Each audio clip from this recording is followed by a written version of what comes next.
saya akan menjelaskan dan membahas salah satu skandal bisnis terbesar dalam sejarah dunia, yaitu kasus Enron Corporate.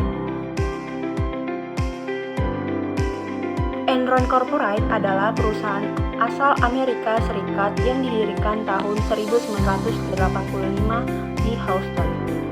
Awalnya, Enron bergerak di bidang penyaluran gas alam dan juga listrik, tapi kemudian berkembang menjadi perusahaan dagang energi terbesar di dunia.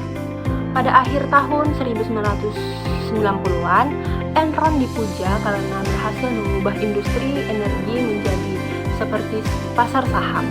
Mereka menggunakan sistem perdagangan kontrak berjangka atau future untuk energi, seolah-olah energi ini bisa diperjualbelikan seperti saham, dan karyawan bangga kerja di perusahaan itu. Tapi di balik semua keberhasilan itu ada penipuan besar dalam laporan keuangan tersebut. Manajemen Enron menggunakan banyak special purpose entities atau SPEs, yaitu perusahaan-perusahaan kecil yang mereka bentuk untuk menyembunyikan utang dan juga kerugian. Dengan cara ini, laporan keuangan Enron tampak sehat, seolah-olah mereka terus menghasilkan laba, padahal sebenarnya mereka sedang merugi besar. Nah, yang lebih parahnya lagi, kantor akuntan publik Arthur Andersen yang menjadi auditor Enron juga ikut terlibat. Alih-alih mengungkapkan penipuan, mereka menyetujui laporan keuangan palsu. Bahkan setelah skandal mulai terbongkar, Andersen menghancurkan banyak dokumen audit untuk menghilangkan bukti. Nah, pada tahun 2001, para analisis dan juga media mulai curiga karena laporan keuangan Enron tidak masuk akal. Setelah dilakukan penyelidikan, akhirnya diketahui bahwa utang miliaran dolar disembunyikan dan laba perusahaan selama bertahun-tahun ternyata palsu. Saham Enron langsung jatuh dari 90 menjadi kurang lebih dari 1, hanya dalam bentuk beberapa minggu saja.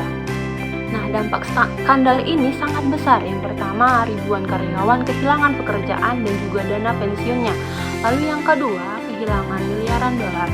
Yang ketiga, Arthur Andersen bubar dan juga ribuan akuntan kehilangan pekerjaan. Pemerintah Amerika Serikat mengeluarkan Sarbanes-Oxley atau SOX tahun 2002 untuk memperketat pengawasan akuntan dan juga audit.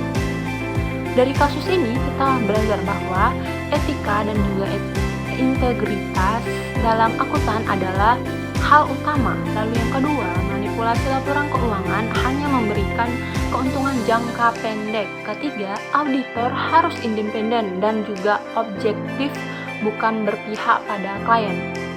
Yang keempat itu transparansi dan pengawasan internal sangat penting dalam perusahaan publik.